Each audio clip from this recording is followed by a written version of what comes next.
Hey, everybody. Congratulations on making it to August 10th. This is our special August 10th show. It's special in so much as it's August 10th, and it's always special when we do a show. So why are you looking at me like that? Jeez.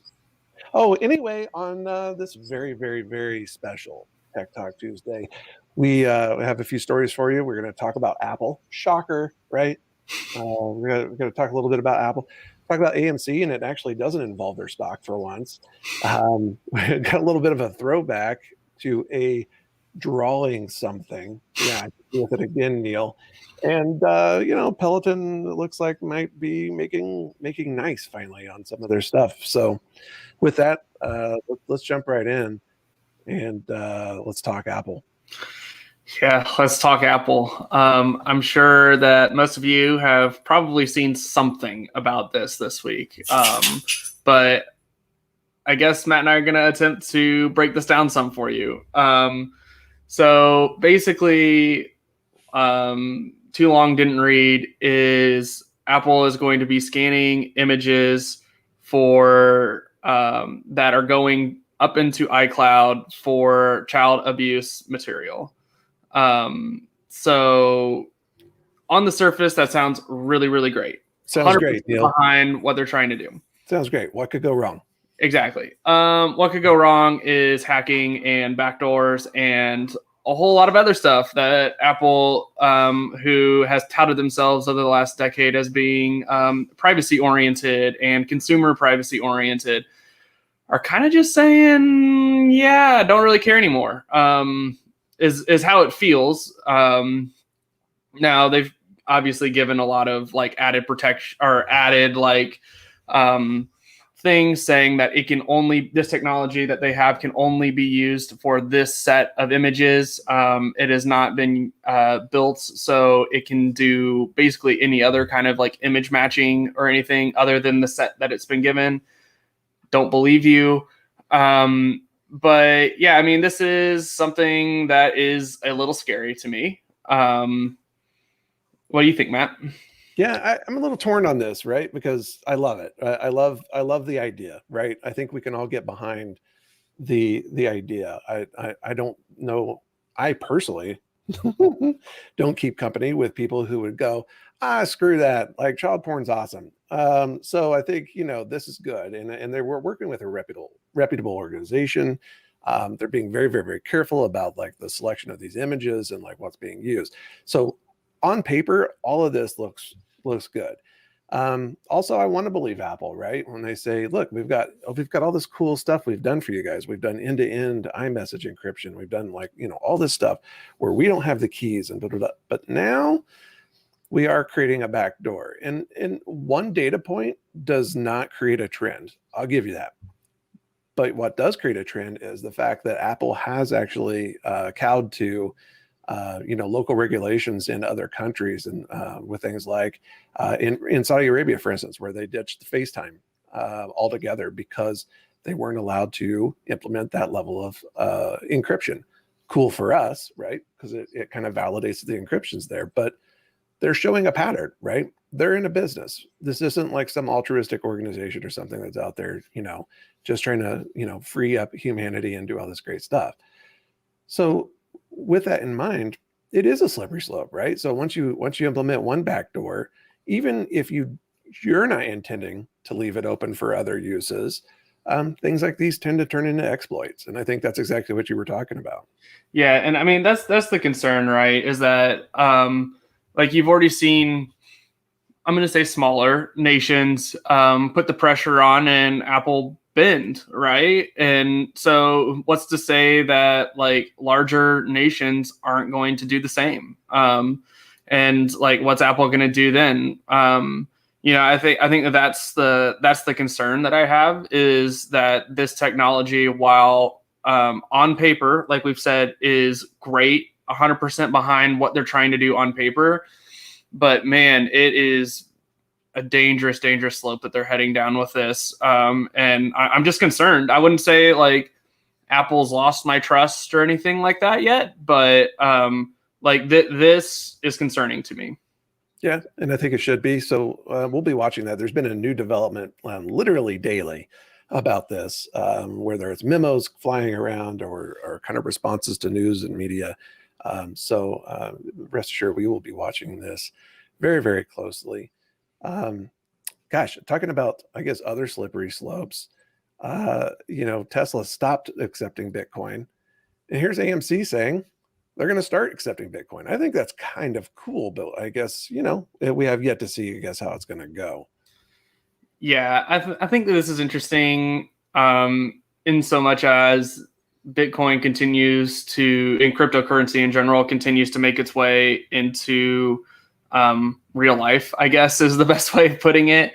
Yeah, so I find that interesting. One of the things that the article points out, and immediately that I thought of as well, was, well, what happens when the prices soar again, right? Like, so or just crash as well. So like, AMC will have to figure out how do they handle that. Are their prices going to be like their Bitcoin prices going to be changing like on the hour or like on the minute, on the 30 seconds? Because those things change constantly.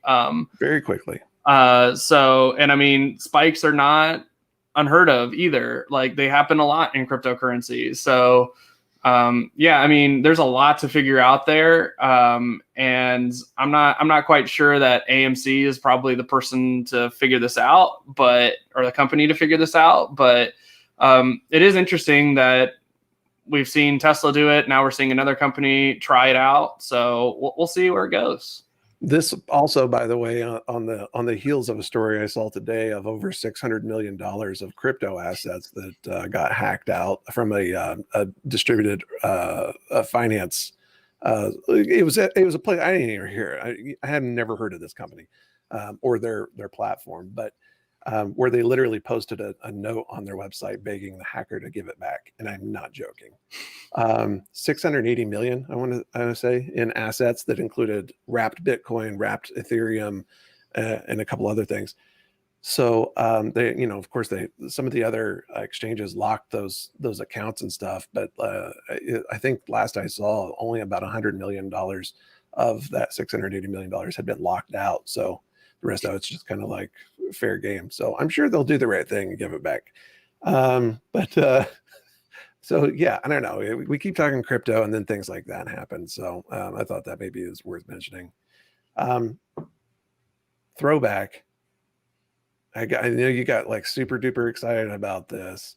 You know what? Tell me about how this makes you feel to have access to the KidPix web app. It makes me feel nostalgic. Yeah, no, I mean, I can't count the hours that I spent on KidPix making stupid looking things that make zero sense and just generally just wasted hours away. But yeah, I mean, I think this is super cool. There's actually a link at the bottom of this article that you can go try it out yourself. It's in your browser. But it has all of the sounds and everything that old KidPix had. So yeah, I mean, this is nostalgia hitting me right in the feels. Nice. Yeah, I think it's super cool when they bring stuff like that back, and they're not going to be hounded. I think it's also interesting to note that this was released 10 years after, or when I was 10 years old. I was going to say 10 years after I was born. There's words for that. That's called I was 10 years old. So yeah, I think it's really interesting and cool to see this. And it's also kind of fascinating that really the quality, honestly, like what you had available to you, even if it was a little hacky at times to get things done. I don't know. I just think that's pretty cool. But yeah, we're starting to see, everything from emulation and, at the game level down to, I just saw, it looks like they're releasing a retro version of the Amiga. So it's like, if you've ever wanted to beat yourself over the head with a classic Amiga, like you'll be able to do that here soon too. So in the name of nostalgia. Crazy segue. I mean, some people were nostalgic for actually being able to use their damn equipment. And of course, I'm talking about when Peloton, remember that time that they rolled out a feature that locked people out of their own equipment? Basically, if you didn't have a subscription, they implemented a piece that was really thoughtful, right? If you'll recall, Peloton got in all that trouble, right? Because like there was all these injuries that were coming up from especially children that were hopping on these Pelotons and stuff and kind of going wild and ended up in the hospital. And that's tragic. So they implemented a PIN number lock. Well, the PIN number lock was tied to a subscription. So if you didn't have a subscription, you couldn't use the PIN number lock, which means you couldn't use your equipment. Granted, they let people, they basically gave everybody, I think, a 3-month like free subscription. But if you didn't want the subscription, or maybe you were kind of like over it, it was kind of like, well, this sucks. I can't even just use my treadmill. So good news, the update came out, and all of a sudden you can, all is right in the world. They've disconnected, I think, the PIN entry thing from the subscription model, so that the two can be independent, as it should have been. This is a reminder. I don't know about you, Neil, but like, you and I talk about this a lot, about ownership of equipment, right? Man, this is just another reminder. I think like you think you own a piece of equipment, but like, do you own the piece of equipment and what features of it? Yeah, got to read that fine print for sure. But yeah, I mean, this is one that was a huge blunder on Peloton's part, but I also think it was somewhat intentional as well to see if they could get away with it, which clearly they didn't at this point. But again, they've made it normal, so they've normalized it somewhat. So who's to say that more things like this won't happen with their products? So yeah, I mean, it's just because something's there at launch does not mean that you're going to be able to have that down the line. Like that's where they're going to get you with their software subscriptions. And I mean, that's where they make their money, right? So they don't make money off of the equipment that they give you. They're making their money off of the subscription. So they want you to subscribe, which is why they're putting all of these features behind their subscription. Now, if you buy a piece of equipment, I 100% agree that you should be able to use it at some level. You should be able to get on the treadmill and use the treadmill. 100% agree with that. Sure. But I mean, that's just not how that works. When it's tied to an internet connected thing and they can push an update that locks you out of it. They've done it. So for sure. Yeah, if you do want to return your Tread Plus, you have until November 26th or November 6th of 2022. So, and you are eligible for a free refund. So, or a full free, whatever, a full refund on your treadmill.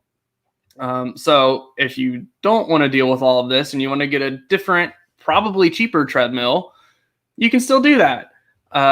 So I would suggest you do that, but that's my that's my advice. Take it or leave it. Yeah. So your comments reminded me of John, right? Our friend John Runas, and I was baffled, like when he bought his Tesla, the Model 3 Standard, when he discovered that all the heating elements for like rear heated seats, it's like all the equipment is there to do things, but it's software locked, right? They want you to like unlock it by paying additional money. And it's just, I don't know. I ride the fence on that, and I see stuff like this, but I think about our phones and stuff too, right? Like, we're really buying into an ecosystem and a feature set in so much as you continue to pour money into it. But the moment you don't, it's it dries up real quick. Yeah, it's a pretty genius model. Honestly, like if you can money making, right? Like, yeah, I mean, if you can handle the like overhead of the software and the development of the software and continue to crank out features that people want, like it's a genius business model. Like there's a reason why companies are doing it. It's because they're making hand over fists and money. Like there's no they're like, for them, they've bought you into an ecosystem. They have you. Yeah. Like they make it hard for you to leave an ecosystem. Like you and I have talked about that before with Apple. Like Apple makes it incredibly hard to leave their ecosystem once you're in it, because you have to replace literally all of your devices. And that's difficult. It's expensive. Like the one-time cost of that is very expensive. So yeah, I mean, it makes it prohibitively so. Yeah, it's like rent to own without ever fully owning, right? Right. You're never going to achieve real full ownership. So Yeah. I don't know. That's where a lot of this right to repair, like you meant, a lot of this stuff, I think it's very important. It's a very cloudy issue, and there's a lot of nuance to it. I don't personally want to figure it out, but I really just want to survive the whole thing and get my best consumer value out of these products. So, but with that, I think that's everything. Yeah, I think that's all we have for today. So thank you for joining us on this edition of Tech Talk Tuesday. You're welcome. Yeah, thanks. And it was the August 10th one, and it was super special. Oh, this is so special. But yes, thank you for joining us. If you want to read up on anything that Matt and I discussed today, you can find that in the description below. I expect some really cool kid pics in my Twitter DMs, so please do that. And while you're hitting me up with those kid pics, hit us up with a question. That way we can answer it live on the show, and you get your question answered, right? So yeah, that can't be all bad. But also, while you are down reading up on all of the things, how about you give us a like or subscribe? It really helps us out with the YouTube and all of the other algorithms. That way we can reach more people and spread the tech joy and knowledge. Yes. I just can't with your faces sometimes. Well, my wife says too. Oh, well, I'm just going to leave it at that then. But yes, we go live every Tuesday at 7. We hope to see you live next week. And with that, we'll see you next Tuesday.